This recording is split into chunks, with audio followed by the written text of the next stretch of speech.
조갑제TV 시청자 여러분 안녕하십니까. 2021년 6월 10일입니다. 오전 8시 30분입니다. 저는 해방둥이니까 올해 76입니다. 그런데 제 주변에서 친구들 또는 저보다 연로하신 분들과 만나보면 의외로 이준석 국민의힘 당대표 후보를 지지하는 사람들이 많습니다.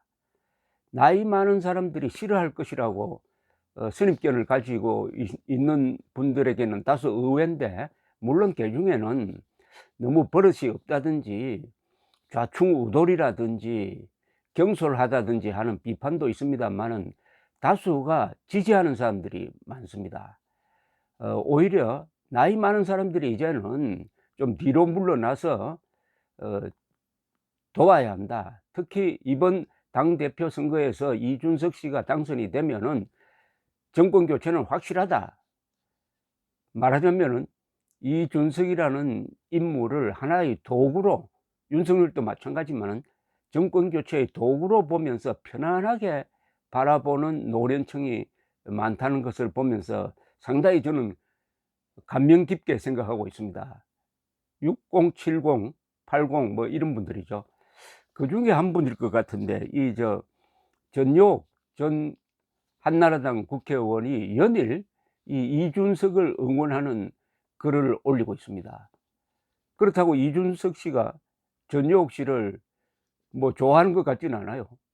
어떻게 보면은 짝사랑인 것 같기도 한데, 전효 씨는 짝사랑이다 좋다.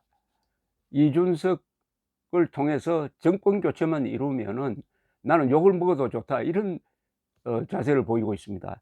어제 쓴 글은 이준석의 눈물입니다. 이 전효옥 씨 글은 폐부를 찌르고 위트가 있고 읽으면은 상당히 신이 납니다. 한번 소개를 해드리겠습니다. 국민의당 대표 선거가 D-2일로 다가왔습니다. 이번 선거는 역대급 흥행에다 보수 정당 국민의힘이 보수하고 개혁하는 희망을 보여주었습니다.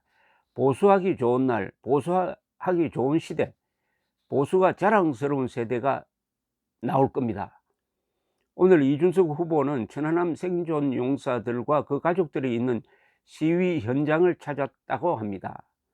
이야기를 나누며 눈물을 흘렸다고 합니다. 눈물은 여러 눈물이 있죠. 원하는 것을 달라는 업소의 눈물, 왜 날 보호해 주지 않았나 하는 원망의 눈물. 그런데 오늘 이준석의 눈물은 남달랐습니다. 얼마 전 민주당의 조상호라는 자가 천안함 함장은 생떼 같은 부하들을 수장시켰다고 종편에서 주장했습니다. 그는 백배사죄에 삼보일배로 온 나라를 다녀도 부족하지만 변명 한마디 하지 않고 있습니다. 그 이유가 뭐겠습니까? 고 민평기 상사의 어머니 윤청자 여사를 노려보던 김정숙의 눈길이 모든 것을 말해줍니다. 누구 소행인지 말해달라, 북한 소행이라고 대통령이 말해달라. 윤청자 여사의 한 맺힌 절규를 우리는 절대 잊을 수 없습니다. 이준석은 천안함 용사를 모욕하는 이들에게 다시 대한민국을 열어주길 바랍니다. 여기에 노년층의 이준석 씨에게 거는 기대가 다 집약되어 있다고 봅니다. 마지막에 이거죠. 다시 대한민국을 열어주길 바랍니다, 이런 겁니다. 한 기자는 한국의 노년층을 가장 유능한 세대, 2030을 가장 영리한 세대, 그리고 문재인 골수 지지층인 40대를 가장 삐딱한 세대로 평했습니다. 그렇다면 이 노년층과 청년층이 손잡고 좌경화된 중간 세대를 샌드위치식으로 압박하면서 조국 근대화가 아니라 이제는 조국 정상화의 길을 열어야 된다는 생각도 듭니다. 그래서 요사에 보면은 노인들이 젊은이들에게 아부해서라도 나라를 살리자 하는 말을 합니다.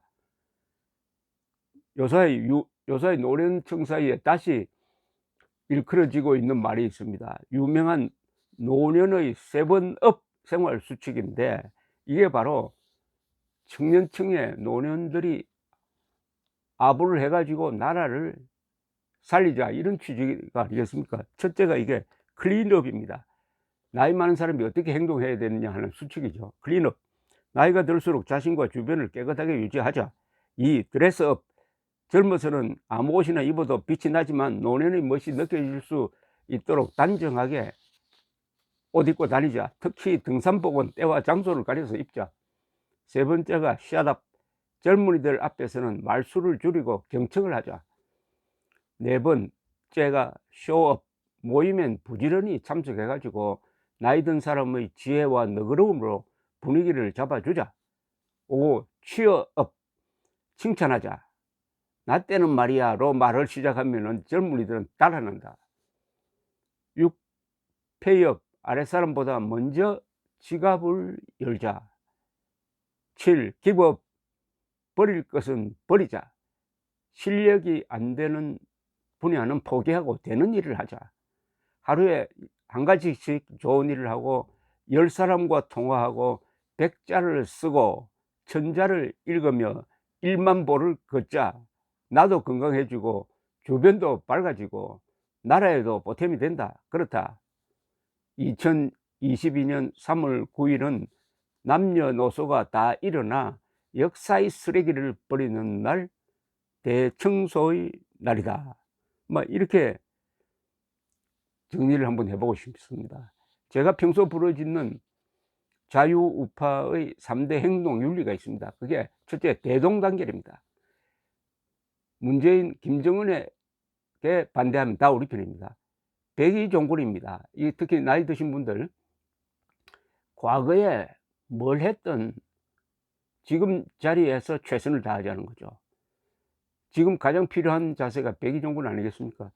분진합격입니다. 그리고 각각 나아가되 공격할 때는 힘을 모으자. 즉 야권 단일화를 이루자. 3월 9일, 내년 3월 9일에는 모조리 투표장으로 나가자, 이거죠. 이걸 구호로 만들면 이렇습니다. 태극기로 뭉치고 헌법으로 싸우고 진실로 이기자. 그런데 이 선거는 최후의 순간까지 절박한 심정으로 최선을 다하는 쪽이 이기게 되어 있습니다. 한쪽으로는 자신만만하더라도 또 한쪽으로는 상당히 조심해야 하는 마음을, 두 가지를 같이 가지고 있어야 됩니다.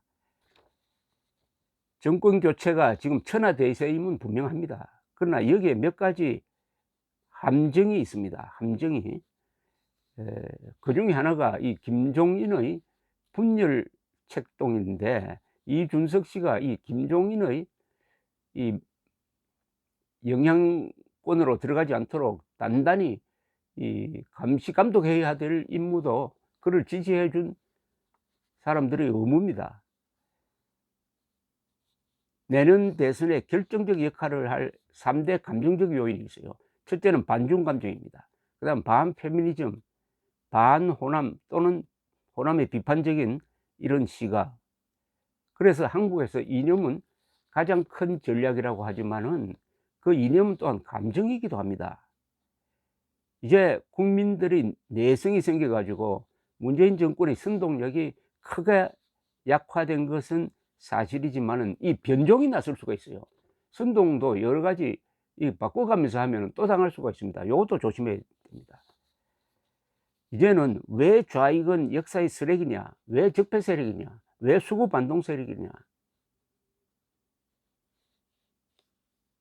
왜 그럴까요?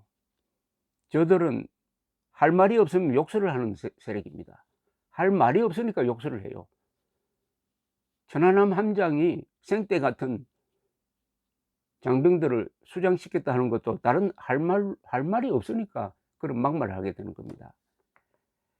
자, 이제 토마스 제퍼슨이 말한 바가 한국에 실천이 됩니다. 그는 자유민주주의는 독재자와 애국자의 피를 마시면서 커왔다고 했어요. 자랐다고 했습니다. 대한민국의 민주주의는 애국자의 피를 마실 대로 마셨습니다. 이제는 독재자의 피를 마셔야 될 순간에 와 있지 않느냐 하는 생각이 듭니다. 한국은 위대한 선각자들이 피를 흘려서 자유민주주의를 지키고 또 민주화 운동을 하고 해서 이제는 고문 없는 나라가 됐습니다. 비밀 경찰 없는 나라가 됐습니다. 도청도 사실상 불가능합니다. 그러면은 이제 무장 해제 당하고 있는 좌익을 상대로 용감할 필요도 없습니다. 부지런하기만 하면 됩니다. 부지런하기만 하면. 자유를 지키기 위하여 부지런할 생각조차 생기지 않는다면은 그런 사람은 대책이 없습니다. 우리 속담에 이런 말이 있습니다. 겁쟁이는 죽기 전에 여러 번 죽는다고 하는데 한국에서는 여러 번 죽을 필요가 없어요. 한 번만 죽으면 됩니다. 감사합니다.